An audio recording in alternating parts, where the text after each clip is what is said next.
안녕하세요. 유용원입니다. 안녕하세요. 아산정책연구원의 신범철입니다. 반갑습니다. 네, 미국 트럼프 장관 대통령이 우리 승인 없이는 한국은 아무것도 할 수 없다. 이 승인이라는 그 외교상 결례라는 지적을 받을 수 있는 승인이라는 표현을 써가지고까지 그 대북 제재 문제에 대해서 우리한테 이제 제동을 거는 이런 짓을 취했고, 또 폼페이오 미 국무부 장관은 우리 강경화 외교부 장관한테 전화를 걸어서 남북 군사 합의 문제에 대해서 등에 대해서 강력히 항의했다는 이러한 보도가 있었고, 또 상당 부분 사실이 이미 강경화 장관에 의해서 확인이 됐습니다. 이렇게 급박하게 돌아가고 있는 이 한반도 이 안보 상황 관련해서 오늘은 신범철 아산정책연구원 안보통일 센터장님을 모셨습니다.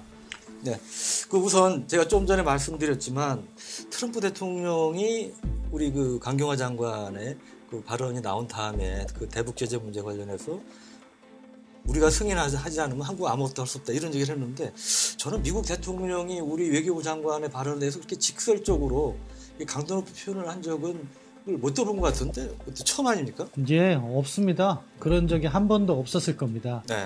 그만큼 미국이 이 문제를 심각하게 생각하고 있다. 네. 이렇게 볼 수 있는데요. 먼저 트럼프 대통령의 반응 자체를 본다면은 사실은 동맹국에 대해서 해서는 안 되는 표현을 썼죠. 승인이란 표현은 일단 쉽게 설명하면 갑을 관계가 있을 때 어느 쪽 갑에서 그런 승인을 해주면 의리할 수 있는 그런 취지의 이야기이기 때문에 좀 부적절한 외교적 표현이었습니다. 그 주권 침해 논란도 예, 그렇죠. 그 부분도 있는데 지금 북한 비핵화는 별다른 진전이 없는 상황인데 한국 국회에서 외교부 장관이 오이사 조치 해제를 관련 부처와 검토 중이다. 이런 말을 하니까 미국으로서는 미국이 제재 네트워크를 강화하고 있는데 거기에 어긋나는 행보를 하고 있다. 이래서는 안 되겠구나 하는 그런 의도에서 아마 강한 표현을 한 것 같습니다. 그러니까 중국, 러시아 때문에도 골치 아픈데 이거 한국마저 떨어져 나가면 대북 제재 전선이 상당히 타격을 받을 걸로 우려한 측면이 있단 말씀이에요. 한국은 미국의 동맹국인데 이 동맹국이 남북관계 개선한다고 미국의 대북 정책의 큰 틀을 훼손할 수 있는 우려가 이렇게 제기되니까 그 부분에 있어서 경고를 한 거라고 봅니다. 그리고 이번에 저는 하여튼 좀 흥미로운 게 그 폼페이오 장관이 강경화 장관한테 전화를 걸어서 남북 군사 합의 등에 대해서 그 항의를 했다는 부분이 있지 않습니까? 그게 이제 최초 알려진 게 일본 언론인데, 일본 언론에서 이제 경로라는 표현을 썼어요. 경로했다. 근데 이제 그때 마침 그 다음날 그 국회 그 외교위가 열렸는데 통회의죠. 통회의에서 강경화 장관이 부인한 게 아니고 어느 정도 시인을 했단 말이죠. 미측에 강도 높은 항의가 있었던 것 같아요. 그런데 이제 이것 역시 두 가지 측면이 있는 거예요. 일단 강경화 장관님은 외교 장관으로서 국회 답변에 있어서 노련하지 못한 모습을 보였어요. 왜냐하면은 그 질문에 대해서 순수하게 답을 했다는 측면도 있지만 외교는 항상 상대가 있는 거거든요. 아마 제일 놀란 사람들은 미국 국무부였을 것 같아요. 저는 외교부 공무원들도 놀랐을 것 같은데요. 외교부 공무원들도 놀랐겠죠. 우리 장관이 왜 저러시지? 예, 깜짝 놀랐을 거예요. 아마 가장 중요한 것은 그러한 불협화음이 나오지 않도록 관리하는 게 중요해요. 근데 이 문제의 원인을 누가 제공했냐? 이번에는 좀 안타깝지만 강경화 장관이 제공을 한 거예요. 그런 발언을 하지 않았어야 되는데 그 부분에 있어서 미국의 반응이 있는데 우리가 거기에 또 맞대응을 한다? 그럼 이제 한미 간의 외교전으로 접어들기 때문에 우리가 국회 차원에서는 엄중한 항의 발언을 하고 정부 차원에서는 이 부분을 더 확장시키지 않고 이렇게 다시 이렇게 묻어두면서 조율을 해서 앞으로는 어떻게 한미 간에 철저하게 조율된 발언이 나와야 된다. 그것이 효율적인 해법이라고 생각합니다. 지금까지 이제 폼페이오 방북의 어떤 득실, 뭐 긍정적인 부정적인 말씀하셨는데 총평을 해서 점수를 매긴다면 몇 점 좀 주시겠어요? 폼페이오 이번 방북의 점수는 한 60점 정도. 60점. 예, 원래 60점까지가 학점을 줄 때 D 학점입니다. 그 밑으로 떨어지면 F인데 뭐냐면은 그래도 풍계리 사찰이라는 게 이루어진다면 그나마 조금이라도 진전은 된 것이다. 왜냐하면 북한은 계속해서 사찰을 거부하고 있는데 근데 이 역시도 아직은 앞으로 풀어가야 된다. 왜냐하면은요, 핵실험장을 사찰한다는 것은 그 핵실험장에서 어떠한 핵실험이 이루어졌는지를 확인하는 과정인 거죠. 그러니까 핵실험 이루어진 그 장소에서 시료를 채집하는 거예요. 근데 이거를 하려면은요, 사실은 사찰단만 가서는 안 돼요. 장비가 가야죠. 그래서 드릴링을 해서 이렇게 파서 그 지점까지 도착해서 시료를 채집해야 되는데 이 순서를 보세요. 북한이 먼저 붕괴를 시켜버렸어요. 풍계리 핵실험장을 갖다가 이렇게 폭파시키지 않았다면 터널 갱도 입구까지 가서 막혀있는 데서 수십 미터만 드릴링으로 해서 파고 들어가면 채집을 할 수가 있어요. 근데 지금은 거기를 붕괴시켰으니까 어떻게 해야 돼요? 만탑산으로 올라가야 돼요. 올라가서 이제 뚫어야 되는 거죠. 거기서 수직으로 이렇게 뚫어야 되는데 그거는 수백 미터에 이를 수도 있거든요. 그럼 이게 상당히 중장비도 필요하고 이게 상당히 어려운 어떻게 보면은 그 사찰 과정이 남아 있습니다. 다만 이제 실무 협상을 한다니까 그러니까 스티브 비건 대북정책 특별대표하고 아마 최선희 북한 외무성 부상이 될 텐데 그러한 실무 협의를 해서 풍계리에는 어떠한 사찰단이 가고 그 사찰단의 활동이 어떠한 것이고 이렇게 협의를 다시 할 건데 거기서 그러한 제대로 된 사찰이 확인되지 않는다면 이것은 미국의 대북 정책의 또 다른 실패의 사례가 될 수 있다 그렇게 봅니다. 네, 그 사찰 대상에 동창리 시험장에 그 엔진 연소 시험장도 포함되지 않았습니까? 근데 저는 이 동창리 발사장 관련해서 사실은 그 정부 일각에서 사실을 어떻게 보면 좀 호도하고 있다고 느껴지는 게 동창리 발사장을 없애더라도 북한의 이동식 ICBM이라든지 또 바퀴가 16개에서 18개 달린 대형 발사 차량은 그대로 남아있는 거 아닙니까? 예, 그렇습니다. 그러니까 어떻게 보면 이 전문가의 관점에서 볼 때 정부의 발표가 약간 정교하지가 않아요. 말씀하신 것처럼 북한의 핵위협은 이동식 발사대를 사용하기 때문에 더 위험한 거죠.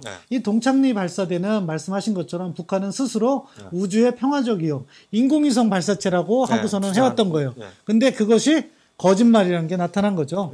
과거 우주의 평화적 이용을 명분으로 해서 대륙간 탄도미사일을 개발했던 것이 발사된 거죠. 그러니까 다시 한번 확인했던 말씀이죠. 예. 자, 그 다음에는 이제 군사적인 차원에서 이걸 볼 때 동창리 미사일 발사대는 이미 고정 타깃이 돼서 아무런 의미가 없는 거죠. 그리고 북한이 보유한 우리가 군사 퍼레이드 할 때 많이 보시지 않았습니까? 바퀴가 8축, 9축짜리 거기서 화성 15형, 화성 14형, 화성 13형 이런 대륙간 탄도미사일급을 발사할 수 있는 그런 미사일들이 위험한 것이고 그러한 이동식 발사대로 이렇게 이동해서 했을 때 우리가 추적이 어려운 것이지 그러니까 북한이 동굴 같은 데 은닉했다가 바로 이동해서 쏘면은 우리가 탐지하는데 시간이 짧기 때문에 짧기 때문에 탐지가 어려우는 거죠.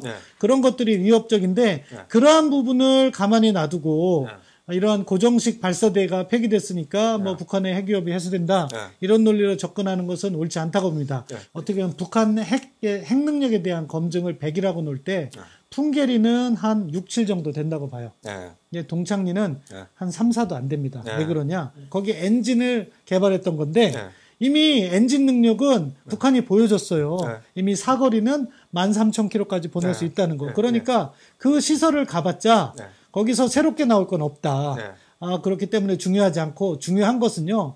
실질적으로 들어가는 건 영변 핵시설. 그것이 저는 한 30-40% 정도 차지한다고 생각합니다. 왜? 거기에는 원자로, 5메가와트짜리 원자로가 있어서 유일하게 플루토늄을 추출하는 시설이 있고 또 2000기의 농축 우라늄 시설이 있어서 뭐 1년에 한 40kg 정도 내외에 농축 우라늄을 이렇게 뽑아낼 수 있는 시설이 있는 거죠. 그러니까 한 30-40%. 왜 30-40%밖에 안 되냐? 은닉 시설이 더 중요한 거죠. 다른 지역에 숨겨놓은 것이 더 위협적인 거죠. 그렇죠. 따라서 우리가 영변만 들여다봤다고 해서 그것만 제대로 검증했다고 해서 북한 핵 능력을 검증한 것이 아닙니다. 그러한 은닉시설, 비밀시설을 제대로 검증을 해야지 비핵화가 달성된 건데 지금 협상이 어려운 게 뭐냐면요. 북한은 계속해서 살라미 전술로 나오는 거죠. 그러니까 이번에 풍계리만 해도 지난번에는 기자단한테 한번 보여줘서 생색을 내고 이번에는 사찰단에 보여줘서 또 생색을 내고 동창리 미사일 기지 그리고 영변 핵시설 같은 경우도 이렇게 나눌 수 있을 거예요. 그렇죠. 플루토늄 시설과 우라늄 시설. 이러다 보면은 언제 은닉 시설까지 갈 것이며 그런 부분이 있기 때문에 우리가 북한의 협상 전략을 정확히 알고 문제에 접근해야 된다. 그렇게 생각합니다. 네, 이제 지금 보면 이제 관심사가 앞으로 미국 2차 정상회담이 열리지 않겠습니까? 그러면 트럼프 대통령이 이제 얼마 전에 일단은 미국 중간선거 이후에 열린다. 어떻게 전망하세요? 장소와 시기에 대해서. 장소와 시기는 결국 의제하고 관련이 돼 있습니다. 예를 들어서 미국이 원하는 핵목록 제출하겠다. 네. 핵시설에 대한 검증 제대로 받겠다. 네. 그 정도까지 답을 준다면은 트럼프 대통령이 평양을 갈 수 있는 거죠. 네. 김정은 위원장에게 선물을 줄 수 있습니다. 네. 그렇지만 지금 미국과 북한 간의 논의 사항을 보면 네. 북한이 절대 그러한 양보를 하지 않는 것 같습니다. 네. 그렇다 보면은 제3국일 가능성이 높다. 네. 그런데 지금 우리가 생각했던 것보다 북미, 미북 정상회담은 약간 지연될 가능성이 있다고 봅니다. 네. 왜냐? 이런 실무회담을 통해서 구체적인 내용을 논의한다고 했는데 네. 아직 스티브 비건과 최선희가 만나지도 않았어요. 네. 트럼프 대통령도 급하지 않다는 얘기를 몇 번 했잖아요. 그렇죠. 트럼프 네. 대통령의 입장에서는 네. 어떻게 보면 우리 정부랑 입장이 달라요. 네. 우리 정부는 우리 정부의 대화 제의 그리고 신뢰 구축 조치 이런 것들이 북한을 변화시켜서 대화를 이끌었다. 네. 이렇게 이야기하고 있지만 미국은 공개적으로도 이야기합니다. 북한에 대한 촘촘한 대북 제재가 네. 북한을 꼼짝달싹 못하게 해서 대화로 나오게 했다. 네. 그렇기 때문에 이 제재가 유지되면 네. 미국도 손해를 보지 않는다. 네. 왜? 이 과정에서 북한이 핵실험과 미사일 실험을 안 하니까 네. 미국을 골치 아프게 하지 않는다. 네. 그렇기 때문에 북한이 신고검증 제대로 하지 않으면 우리는 제재를 계속 유지하겠다. 네. 그게 트럼프 대통령의 접근법인 것 같습니다. 네. 그렇기 때문에 미국도 서두르지 않는 거고요. 네. 그런 과정에서 이제 북한은 어떠한 노력을 하겠습니까? 네. 제재를 약화시키기 위해서 중국과 접촉하고 러시아와 접촉하고 네. 또 남북관계 진전이라는 이름으로 네. 한국에게 제재를 조금씩 훼손시키는 그러한 협력을 해줄 것을 요구할 가능성이 높다고 보는데요. 이번에 미국의 강한 경고는 그러한 것에 동조하지 말라는 의미라고 봅니다. 또 이제 관심사가 2차 미북 정상회담이 이제 성사가 된다면 이루어진다면 그때 과연 이른바 빅딜, 그러니까 여기에서 얘기하는 빅딜은 종전선언하고 ICBM 뭐 일부든 전부든 폐기, 그 다음에 뭐 핵시설 등에 대한 리스 제공 뭐 이런 것들이 되겠죠. 이런 빅딜이 과연 가능할까요? 가능했으면 좋겠어요. 네, 정말로. 네. 그럴 경우에는 비핵화의 속도가 빨라지는 것을 의미하기 때문에. 네. 근데 지금까지 벌써 4.27 판문점 정상회담이니까 네. 그것 기준으로 벌써 반년이 지나갔습니다. 거의. 네. 우리 정부가 1월 달부터 평창 프로세스를 가동했으니까 그거로 네. 따지면 10달 가까이 지나간 거죠. 네. 그런데 지금까지 이루어진 비핵화 조치라는 것은 풍계리 핵실험장 폐기밖에 되지 않았잖아요. 네.